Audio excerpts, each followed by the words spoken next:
Bapak Ibu Saudara sekalian jamaah Masjid Al-Hikmah yang dimuliakan Allah. Puji syukur alhamdulillah, marilah kita memuji Allah. Petang hari ini Allah memberikan kita banyak sekali nikmat, utamanya nikmat iman, nikmat Islam. Semoga dua nikmat ini senantiasa berada pada diri kita sampai kita menghadap Allah Subhanahu wa taala. Malam hari ini kita akan melanjutkan kajian kitab Riyadhus Shalihin dan kita memuji Allah. Kajian kita berada di tengah-tengah awal bulan Dzulhijjah, di mana setiap kebaikan yang kita lakukan lebih baik daripada jihad di jalan Allah. Maka mudah-mudahan hadirnya kita di majelis ini Allah catat pahalanya berlipat ganda. Sekedar mengingatkan, bacaan terbaik yang harus kita baca di 10 awal bulan Dzulhijjah itu zikir. Ketika sahabat bertanya, "Ya Rasulullah, apa yang harus kami baca di 10 awal bulan Dzulhijjah?" Maka Rasulullah menyebutkan, "Fa'aksiru, perbanyaklah kalian bitasbih, membaca kalimat subhanallah." Perbanyak subhanallah. Subhanallah kita itu dicintai oleh Allah melebihi pahala jihad, kecuali orang yang jihad di jalan Allah dan tidak pulang kembali. Kemudian wat tahlil, perbanyaklah membaca kalimat la ilaha illallah. Kemudian apa lagi? Wat tahmid, perbanyaklah baca kalimat alhamdulillah. Nah, ini yang disebutkan dalam hadis. Ini yang disebutkan dalam hadis. Tapi di dalam asar disebutkan sahabat Nabi termasuk Abdullah bin Umar, kalau sudah masuk tanggal 1 bulan Dzulhijjah itu memperbanyak takbir, bahkan mengajak orang di pasar-pasar untuk bertakbir. Masuk tanggal 1 Dzulhijjah. Tapi ini di kita belum maklum. Belum maklum. Kalau kita takbiran sekarang di pasar dianggap aliran nyeleneh. Padahal itu tidak apa-apa dilakukan sebenarnya. Atau mungkin takmir Masjid Hikmah mau nyoba takbiran dari tanggal. Jadi kalau digabung dengan yang sahabat, yang kebiasaan sahabat ada 4. Tahlil, tasbih, tahmid, takbir. Ini perbanyak ini. Perbanyak pokoknya. Ini bisa sambil kerja, bisa sambil nyetir, bisa sambil berkegiatan. Nah, kemudian nanti di tanggal 9-nya untuk yang ikut Arab Saudi hari apa? Sabtu. Untuk yang ikut Indonesia hari Ahad.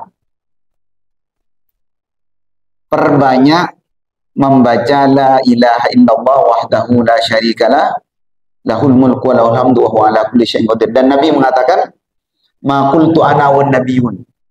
Ini yang saya baca dan para nabi baca ketika hari Arafah. Jadi baca itu. La ilaha illallah wahdahu la syarikalah lahul mulku wa lahul hamdu wa huwa ala kulli syai'in qadir. Baik, Bapak Ibu Saudara sekalian, kita akan lanjutkan kajian Riyadhus Shalihin. Terakhir kita membahas bab mujahadah. Bab ini hadis pertama itu tentang wali-wali Allah. Dan kita sudah bahas hadis itu. Ciri wali Allah yang pertama, cirinya apa? Cirinya yang pertama wali Allah, ada yang ingat, Pak? Jangan-jangan di sini banyak walinya ini. Apa wali Allah? Cirinya yang pertama. Hah? La khaufun alaihim wala. Dan di hadis yang kita bahas di pertemuan sebelumnya. Satu, mengerjakan yang wajib. Suka sekali mengerjakan yang wajib. Ini masuk enggak kita ini? So. Dua, mengerjakan yang sunnah. Kalau sudah yang wajib dia benar-benar, pokoknya yang wajib diletakkan yang pertama. Jadi teka bedecek monceng mun depak bektona salat.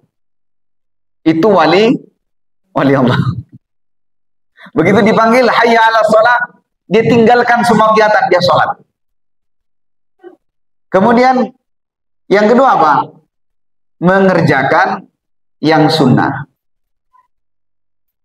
Yang ketiga, kalau sudah dua dikerjakan, maka dia akan saya angkat menjadi kekasihku.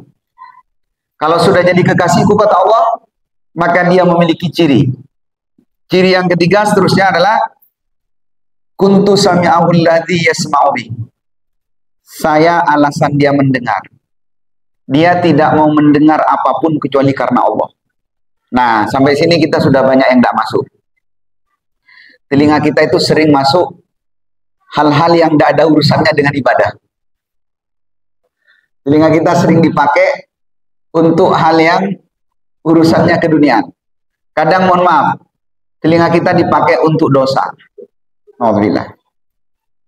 Ciri yang keempat, wa basarahu alladhi yabsiru bih. Matanya hanya dipakai untukku.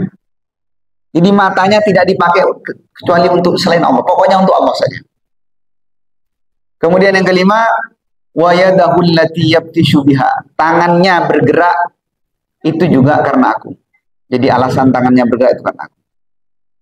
Kemudian yang keenam, wa rijlahu allati yamshi biha. Saya adalah kakinya, maksudnya saya adalah alasan kakinya melangkah.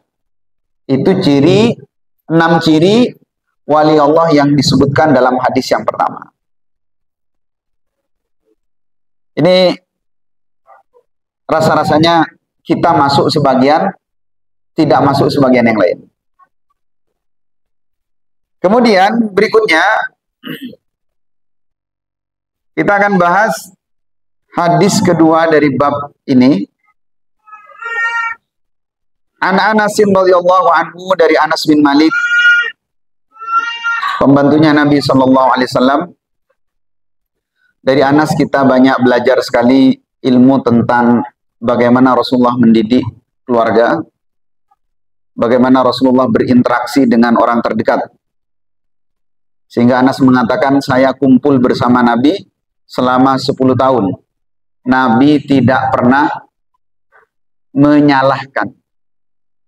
Nabi tidak pernah mengatakan lima fa'alta kadza. Kenapa kamu berbuat begini Anas? Nabi tidak pernah menyalahkan Anas. 10 tahun Anas jadi pembantunya.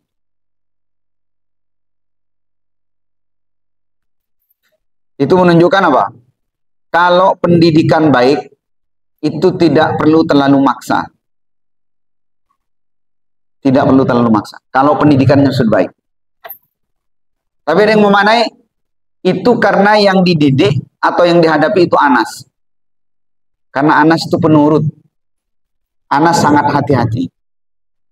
Ala kulli hal, Anas diserahkan oleh ibunya sejak usia 10 tahun dan menjadi pembantunya Rasulullah sallallahu alaihi wasallam.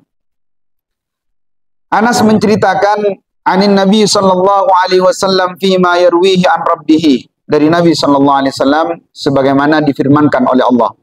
Kalau ada lafaz begini, ini disebut dengan hadis qudsi. Fima yarwihi an rabbih.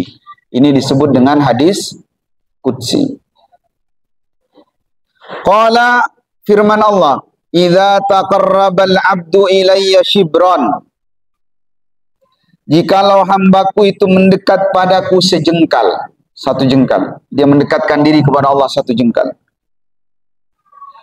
Taqarrabtu ilaihi dhira'an, maka aku akan mendekat padanya sehasta. Sehasta seberapa? Setengah depa apa seperempat? Seperempat ya. Jadi dari ujung jari sampai siku itu sehasta. Kalau kita mendekat kepada Allah sejengkal, Allah akan mendekat kepada kita sehasta. Wa idza taqarraba ilayya dira'an. Kalau hambaku mendekat kepadaku sehasta, taqarrabtu minhu ba'an.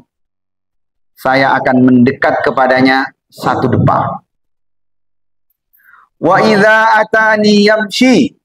Kalau hambaku datang mendekatkan diri kepadaku dengan berjalan, ataituhu harwalatan.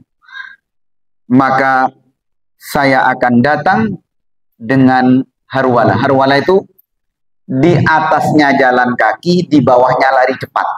Itu namanya harwala. Jemaah yang dimuliakan Allah, kita mesti hati-hati betul kalau ketemu dengan lafaz-lafaz seperti ini. Biduni tashbih. Kenapa? Karena Allah laisa kamitslihi syai'.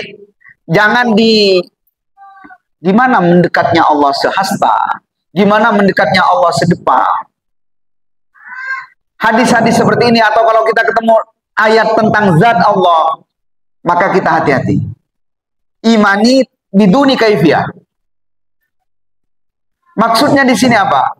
Para ulama kemudian menjelaskan, sedekat-dekatnya kita mendekat kepada Allah, jauh lebih dekat Allah kepada kita. Seingat-ingatnya kita kepada Allah, semakin kita ingat, Allah semakin ingat kepada kita. Sebanyak-banyaknya kita mohon ampunan kepada Allah, jauh lebih banyak ampunan Allah kepada kita. Sebanyak-banyaknya kita mohon rahmat, maka rahmat Allah telah disediakan lebih banyak lagi untuk kita. Ini penjelasan dari para ulama. Sehingga kita tidak perlu kaifiyah. Gimana Allah kalau lari? Kacau nanti. Karena membayangkan zat Allah itu sudah masalah. Seperti yanzilu rabbuna tabaraka wa ta'ala hina yabqa sulusul lail. Allah turun ketika sepertiga. Gimana turunnya? Nuzul ma'lum, tidak usah dikaifiyah. Ada lagi yang nyeleneh. Kalau Allah turun berarti Allah tidak pernah naik. Kenapa tidak pernah naik? Karena waktu itu terus berputar. Ini bahaya. Maka ketika disebutkan Allah turun, ya sudah. Ada yang kemudian tafwid, wa ufawwidu amri ila Allah. Saya serahkan semuanya kepada Allah. Ada isbat, Allah memang turun tanpa kaifiyah. Ada yang kemudian mentakwil. Oh, yang turun itu rahmatnya, yang turun itu pengampunan. Terserah. Yang penting tidak perlu kita menyerupakan Allah dengan makhluk. Ini banyak sebenarnya ayat-ayat dan hadis-hadis yang seperti ini. Kita hati-hati. Ada lagi riwayat yang lain, misalnya innallaha yabsutu yadahu bil-lail. Allah membentangkan tangannya ketika malam hari. Tidak usah kita seperti apa tangannya Allah dibentangkan. Liyatuba musi'an nahar, untuk mengampuni orang yang bersalah pada siang hari. Wa yabsutu yadahu bin nahar, Allah membentangkan tangannya ketika siang. Liyatuba musi'an lail, untuk menerima taubat orang yang bersalah pada malam hari. Tidak perlu kaifiyah. Bagaimana tangannya Allah? Bagaimana bentangannya? Maksudnya di situ apa?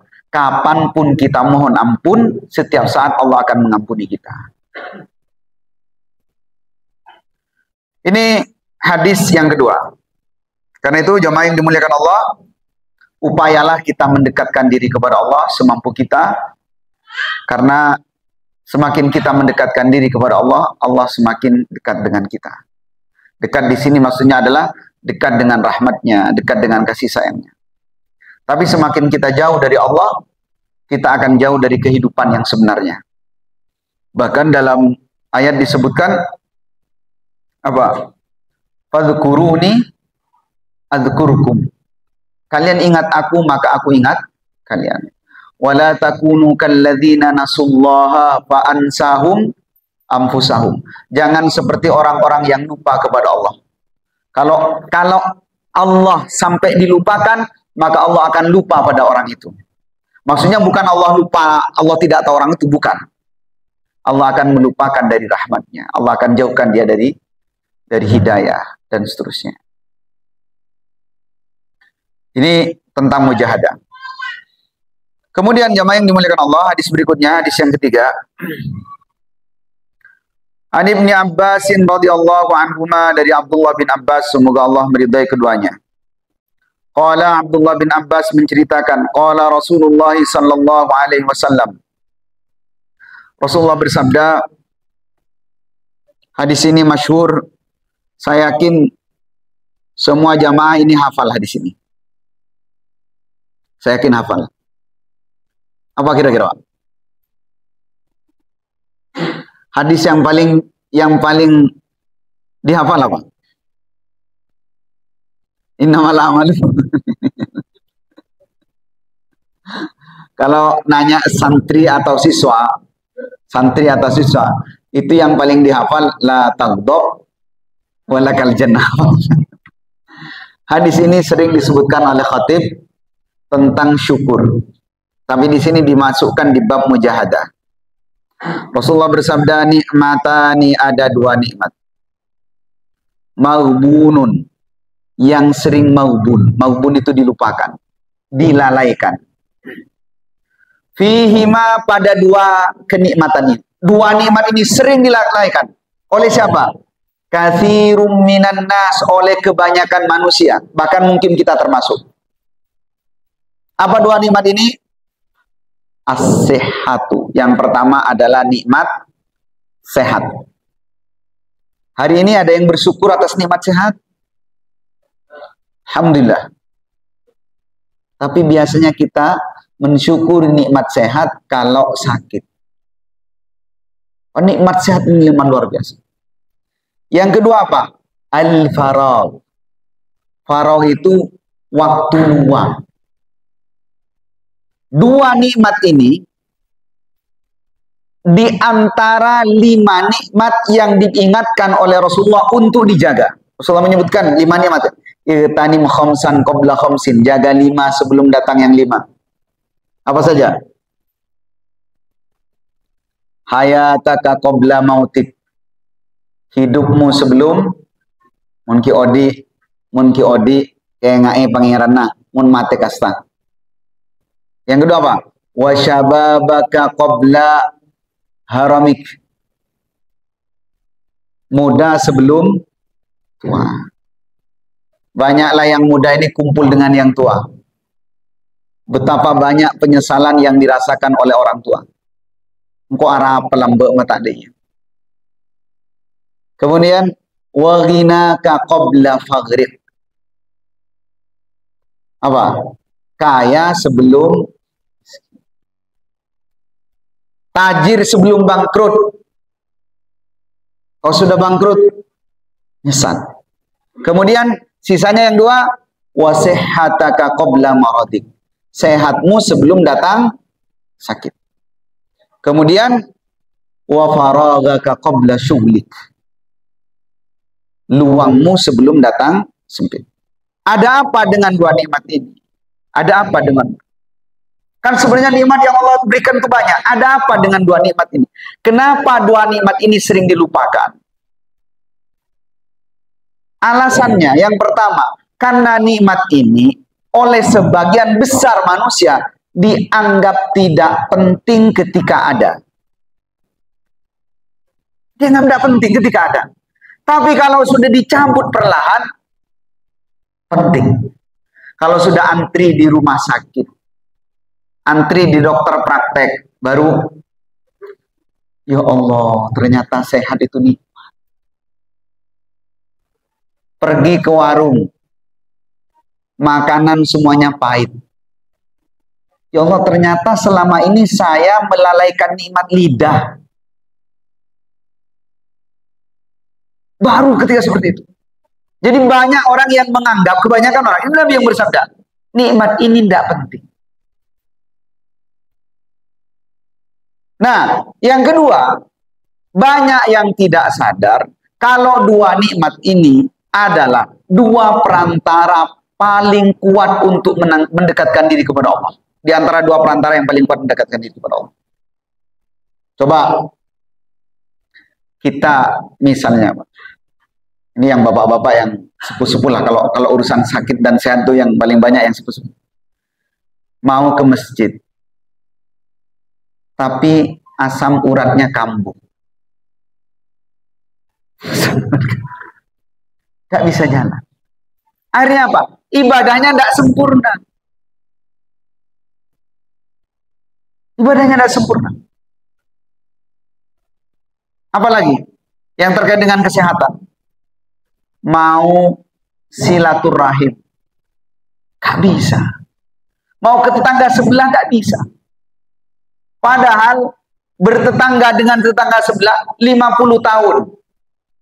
Datang cuma setahun sekali mungkin. Habis itu setelah asam uratnya parah, iya kok dilambek mata atau mana-mana. Ini alasan kedua. Kemudian alasan ketiga, kita terhadap kesehatan ini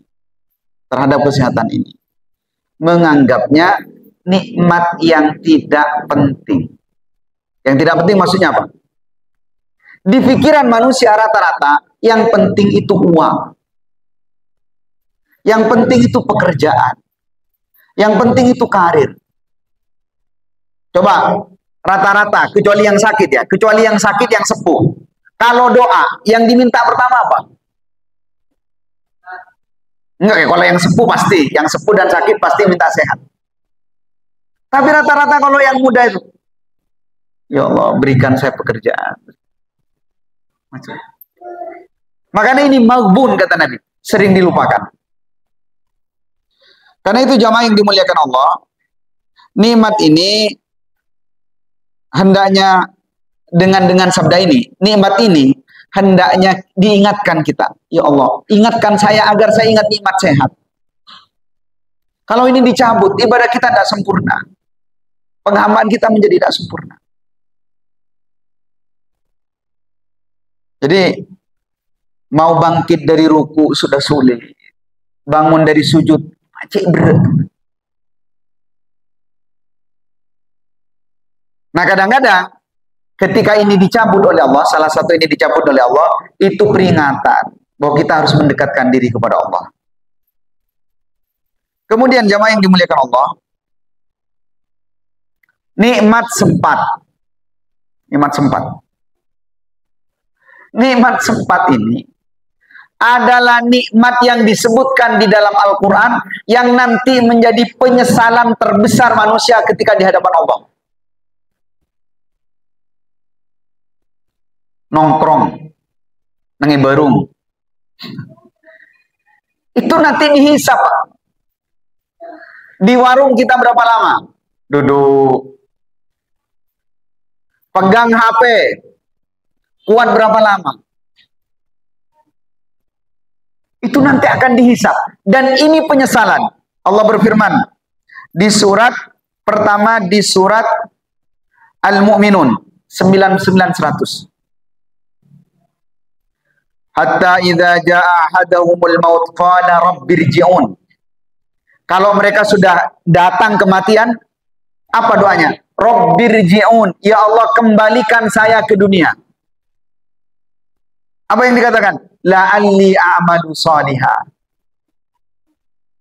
Saya akan beramal soleh ya Allah. Dia nyesal. Kenapa waktu hidup saya dikasih 60 tahun, kok ibadah saya sedikit? Kok saya tidak ibadah? Kok saya tidak mendekatkan diri kepada Allah? Akhirnya apa? Pengen kembali lagi. Apa bisa? Nggak bisa. Nggak usah jauh-jauh ke mati, Pak. Mau kembali lagi ke tadi siang, sudah nggak bisa.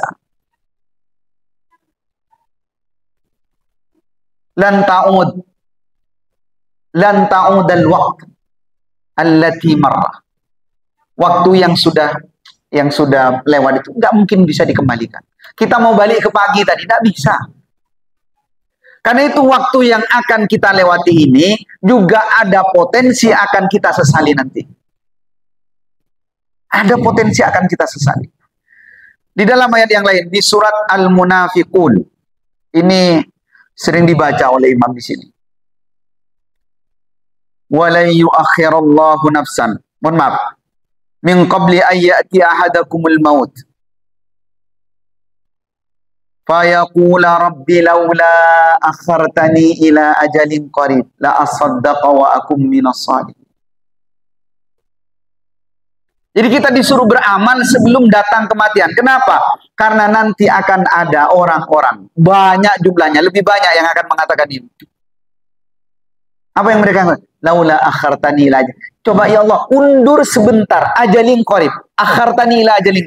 Undur sebentar. Ajal saya undur. Ketika malakul maut datang, ruhnya ditarik, sakaratul maut, yang dia katakan, kembalikan ya Allah sebentar, kasih kesempatan sebentar. Wasaddaqa wa akum minas shalihin. Saya akan sedekah dan saya akan menjadi orang soleh. Apa berguna penyesalan itu? Gak ada gunanya. Sia-sia. Karenanya perhatikan waktu yang kita lewati, jemaah yang dimuliakan Allah. Waktu-waktu yang kita pakai ini, kita pakai untuk apa? Nah, jemaah yang dimuliakan Allah, sebenarnya kalau dirunut, dibuat urutan, Syekh Utsaimin tidak meletakkan nikmat apa sehat dan sempat ini sebagai nikmat yang pertama. Karena keduanya tidak akan berguna tanpa nikmat yang paling utama. Nikmat yang paling utama itu dalam hidup kita adalah nikmat Islam dan iman. Ini nikmat yang harus kita syukuri. Karena itu ketika Allah Subhanahu wa taala telah selesai menurunkan wahyu kepada Nabi Muhammad melalui perantara malaikat Jibril, Allah mengatakan, "Al-yauma akmaltu lakum nikmati." Hari ini telah aku sempurnakan nikmatku. Kemudian, "Al-yauma akmaltu lakum dinakum." Telah aku sempurnakan agamamu. Wa atmamtu alaikum nikmati, dan aku sempurnakan juga nikmatku. Wa raditu lakumul islama dina, dan aku ridho Islam sebagai agama. Di antara yang juga jarang kita syukuri, Pak, kita ini lahir dalam keadaan muslim. Begitu hadir ke muka bumi, orang tua kita sudah bersyahadat. Ini nikmat yang luar biasa. Kan seburuk-buruknya kita, mudah-mudahan semuanya husnul khatimah. Seburuk-buruknya kita, selama ada kalimat tauhid, penanda kita seorang muslim, kita pada akhirnya akan tetap masuk surga. Pada akhirnya. Ya tapi tak tahu berapa tahun surga, tak tahu. Tapi ini nikmat. Karena orang kafir itu khalidina fiha abada. Orang yang lahir, bapak ibunya musyrik, kemudian dia tidak sempat mengenal tauhid, dia kekal di neraka selama-lamanya. Apalagi ketika dakwah datang. Maka nikmat yang pertama itu adalah nikmat Islam. Ini yang harus kita syukuri. Makanya ketika kita dengar azan, dalam satu riwayat disebutkan di antara asyhadu anna Muhammadar Rasulullah dan hayya 'alas shalah, kita setelah menjawab ucapan itu, kita diperintahkan untuk baca apa? Raditu billahi rabba wa bil islami dina wa bi Muhammadin nabiyya wa rasulah. Dan ini juga kita baca setiap pagi dan sore. Untuk menandakan bahwa di antara yang benar-benar kita senang, kita gembira dengannya adalah wa bil islami dina. Jarang juga kita bersyukur ini. Alhamdulillah ala nikmatil Islam. Coba lihat orang-orang yang tidak dikenalkan Islam, fitrahnya tidak Islam. Apa yang disembah? Yang disembah roti, habis disembah dimakan. Barusan Tuhan, sekarang jadi makanan. Yang disembah apa? Sapi. Yang disembah apa? Pohon. Takut sama pohon. Ada juga orang yang ngakunya Islam tapi juga takut sama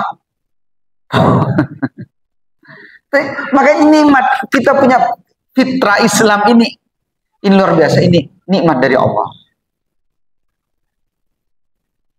1 hari 5 kali kita bersih dari keburukan dengan sholat kita, belum lagi ditambah dengan yang sunnah-sunnah. Betapa indahnya Islam itu. Ketemu saudara kita nggak usah senyum, Mbak, nggak usah senyum, yang penting wajahnya berseri, itu sudah dinilai kebaikan. Apalagi kalau senyum, apalagi kalau salam, bertegur sapa, apalagi kalau sampai salaman, ketemunya tangan dengan tangan menggugurkan dosa. Alhamdulillah ala nikmatil makan, adab-adab makan itu kalau dihitung puluhan, Pak, adab makan. Tapi lihat orang-orang yang tidak dikenalkan dengan Islam, bagaimana cara makan mereka. Kita ada 1 butir jatuh, disuruh bersihkan, makan lagi. Diajari untuk menghargai nikmat Allah. Ini luar biasa, dan kita tidak, banyak di antara kita kadang-kadang tidak mensyukuri. Kemudian yang seterusnya, nikmat yang kedua, yang termasuk nikmat yang terdiri, nikmatul akli, nikmat diberikannya akal. Nikmat diberikan akal maksudnya apa? Akal kita berfungsi. Di dalam Al-Quran ketika Allah menyebut orang-orang yang tidak beriman, itu disebut mereka tidak berakal. Afala ta'qilun. Mengapa mereka tidak berakal? Padahal akalnya ada, cuma tidak berfungsi. Walaqad dara'na li jahannama katsiran minal jinni wal insi lahum qulubun la yafqahuna biha wa lahum adhanun la yasma'una biha wa lahum a'yunun la yubsiruna biha.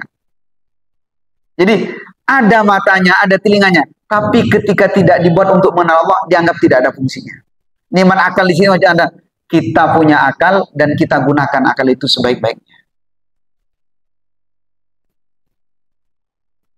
Kemudian nikmat yang juga jarang kita syukuri, nikmatul amni fil awtan, nikmat aman di negeri yang kita tinggali. Sekali-kali buka, Pak, saudara-saudara kita itu yang ngirim bagaimana keadaan saudara kita di Palestina, keadaan saudara kita di Suriah, buka itu. Betapa nikmatnya kita hidup di Indonesia. Nikmat. Ya adalah kendala-kendala, mungkin ekonomi, mungkin apa gejolak politik atau apa, adalah. Tapi syukuri. Tidak, itu diantara cobaan hidup. Bahkan dari zaman-zaman kerajaan, raja-raja yang menindas itu ada. Kalau kita baca sejarah luar biasa, Pak. Daulah Umayyah, Daulah Abbasiyah, kita baca semua khalifahnya itu, tidak semuanya lurus-lurus. Orang-orang bertakwa enggak, banyak juga yang menggigit. Padahal khalifah itu, alhamdulillah, datang ke Masjid Hikmah, nyimak kajian, ada AC-nya lagi, disandar-sandaran. Saudara-saudara kita itu nyimak kajian di luar suara bom. Ya. Kadang-kadang sebagian tempat, mohon maaf, mungkin ada di antara kita, sepeda, Pak, ditaruh sama kontaknya, sepeda aman. Tapi kalau di sini jangan, sih kurang aman. Tapi ya kita anggap masih sangat aman. Dengar kawan-kawan kita yang kuliah, yang kerja di luar itu, betapa tidak amannya di luar. Bahkan kepada keluarga sendiri curiga. Kita aman, pulang ke rumah disambut anak dan istri, luar biasa hangatnya. Nikmatul amni fil awtan. Alhamdulillah ya Allah. Ini juga jarang kita syukuri. Ya mau ngalah 100% nikmat Allah. Ini dunia, darul imtihan, tempatnya ujian. Kadang keluarga aman, tetangga aman, diuji lewat pemimpin. Kadang pemimpinnya baik sekali, tetangganya ada aman. Darul imtihan, biasa aja. Tapi syukuri nikmat aman ini, karena ini sangat berharga. Sangat berharga. Coba bayangkan kita punya tetangga seperti Nabi Muhammad ketika periode Mekah.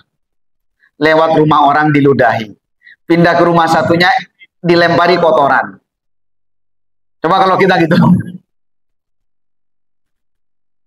Pindah ke Madinah, Nabi Muhammad punya banyak tetangga. Tapi pada akhirnya, salah satu di antara yang jahat pada Nabi, secara personal, itu adalah tetangganya. Lubaid bin A'som. Nyihir Nabi. Disihir. Alhamdulillah, tetangga kita tidak ada yang tukang santet. Ada, Pak? Mana? Tidak terlalu, tidak parahnya, apa takutnya tidak terlalu parah. Nabi Muhammad Mu'arrikh menyebutkan di antara sebab kemudian beliau sakitnya parah gara-gara siapa? Perempuan Yahudi yang ngirim daging kambing, ternyata sudah ditaburi racun. Dan kemudian Nabi sakitnya parah. Tetangga kita baik-baik. Kadang yang ter-ter, ya adalah sedikit bedese apa sering komen ini itu biasa. Darul imtihan. Nah, kalau kita sabar, mengimani, kemudian menikmati semua itu dengan, wah ini ketentuan Allah, maka kenikmatan yang 100% nanti Allah kasih di surganya. Nah ini nikmat apa? Nikmatul amni fil awtan. Tempat yang kita tinggali ini. Alhamdulillah aman. Apalagi Madura. Madura luar biasa terkenal aman. Kajian nggak ada yang menghadang. Sebagian saudara kita mengadakan pengajian dihadang, Pak. Mau dengar kebaikan aja dihadang. Yang aneh, yang ngadang bukan orang. Ya ada yang dihadang orang luar, yang non muslim. Ada yang hadang itu sesama muslim. Kita bersyukur ngaji di Masjid Hikmah. Kadang di suara ke speaker, amanah tetangganya bagus, baik-baik, alhamdulillah. Ini nikmat juga, nikmat luar biasa yang jarang kita syukuri. Kemudian apa?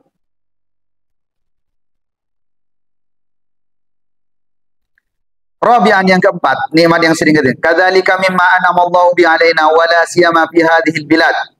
Maksudnya di Arab Saudi, tapi kita juga di sini merasakan apa? Raghadal 'aish. Kehidupan yang nyaman. Kehidupan yang nyaman. Kita rata-rata hidup kita nyaman. Panas kita tidak terlalu sampai dehidrasi. Kayaknya enggak ya? Di Madura enggak. Kita sepertinya belum pernah dengar kabar orang Madura mati karena panasnya cuaca. Di negara lain banyak, Pak. Puluhan, ratusan. Karena panas yang ekstrim. Musim hujan. Di Madura ya gitu sebenarnya. Banyak di luar itu orang sampai puluhan tenggelam karena banjir segala.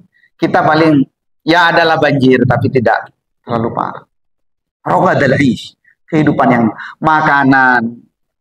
makanan yang kita makan, pekerjaan dan seterusnya.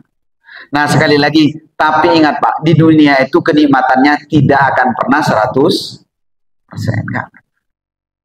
Mau tanya ke raja-raja yang bahkan mau bersin saja dilayani. Jadi bersin sudah disiapkan tisunya. Kalau kita bersin kan nyari serbet sendiri. Tanya ke raja yang bersin saja dilayani, itu masih kurang di dunia.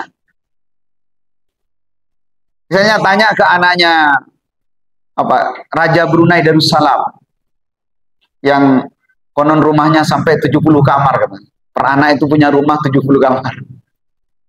Tanya, apa itu sudah 100% nikmat itu? Enggak. Inilah dunia. Pengen makan ini, kenyang, bosan. Pengen dapat ini, ketika didapat, ada bosan. Itulah dunia. Nah, maka yang terpenting, dari semua kenikmatan yang Allah berikan kepada kita, yang terpenting bagaimana kita utamanya yang sedang dibahas dalam hadis ini adalah nikmat sehat dan nikmat sempat. Diberikan kesempatan. Bisa mengaji, bisa beribadah, bisa berzikir. dalam keadaan sehat.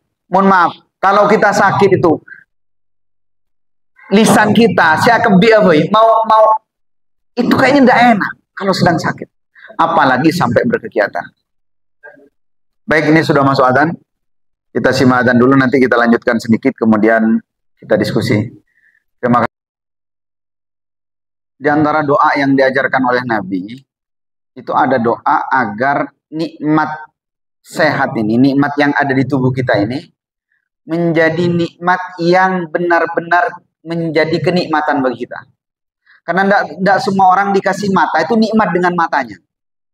Maksudnya nikmat dengan matanya apa? Matanya sering dipakai untuk yang bukan ketaatan kepada Allah. Doanya ini kita bisa baca nanti, bisa selepas tahajud, atau kita bisa baca di sujud terakhir tahajud kita. Ini agak panjang. Kalau mau baca doa ini dalam sholat, baca ketika sholat sendirian. Allahumma qsim lana min khasyatika ma tahulu bainana wa baina ma'syatik. Ya Allah, bagikan kepada kami apa yang kita minta bagian min khasyatik, rasa takut kepadamu. Agar apa? Agar itu menjadi jarak antara diri ini dengan maksiat kepadamu. Jadi kalau kita takut kepada Allah, kita akan berjarak dengan kemaksiatan. Kemudian wa min ta'atika ma tuballighna bihi jannatak. Ya Allah, kami minta bagian darimu apa? Minta agar kami dibuat taat, agar kami bisa sampai ke surgamu. Jadi minta takut yang pertama, yang kedua minta taat. Kemudian wa minal yaqini ma tuhawwinu bihi alaina masaibat dunya. Yang ketiga, kita minta yakin kepada Allah agar apa? Musibah-musibah dunia, cobaan-cobaan dunia ini tuhawwin, terasa ringan, terasa remeh. Kalau kita yakin kepada Allah, urusan dunia ini remeh. Tapi semakin tipis keyakinan kita, stres. Stres kayak berat. Tapi kalau kita minta keyakinan, kemudian Allah tanamkan yakin di hati kita, semuanya menjadi ringan. Kemudian Allahumma matti'na, ini terkait dengan kesehatan. Allahumma matti'na bi asma'ina wa absarina wa quwwatina ma ahyaitana. Ya Allah, matti'na, buat diri ini benar-benar menikmati. Apa itu? Asma'ina, telinga, nikmat pendengaran.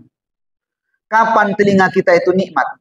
Ketika kita mendengar lantunan Al-Quran, mendengar pengajian, mendengar kebaikan. Itu benar-benar kenikmatan. Kemudian apa? Wa absarina, mata. Minta kepada Allah agar mata ini dibuat nikmat senikmat-nikmatnya. Ketika memandang ciptaan Allah, kemudian muncul dari lisan kita apa? Rabbana ma khalaqta hadza batila. Kemudian wa quwwatina ma ahyaitana. Juga kekuatan kami selama kami masih hidup.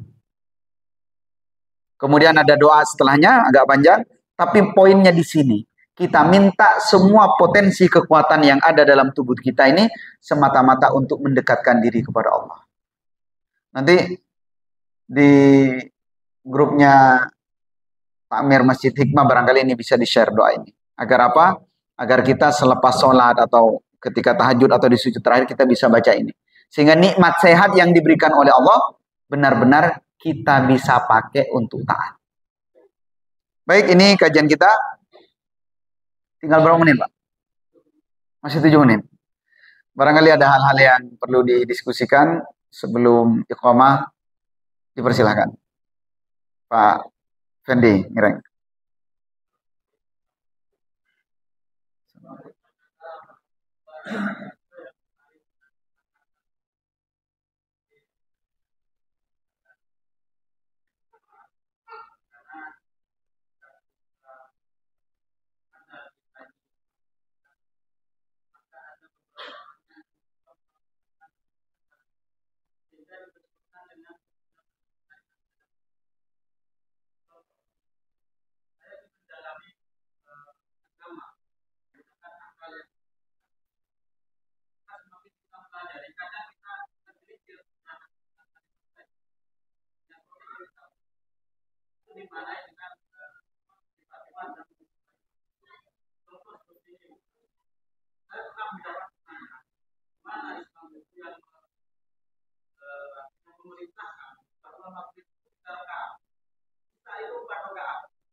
Simbol.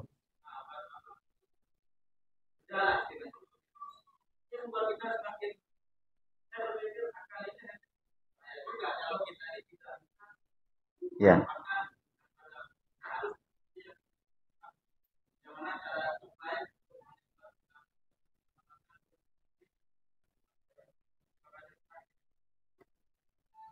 Baik, terima kasih.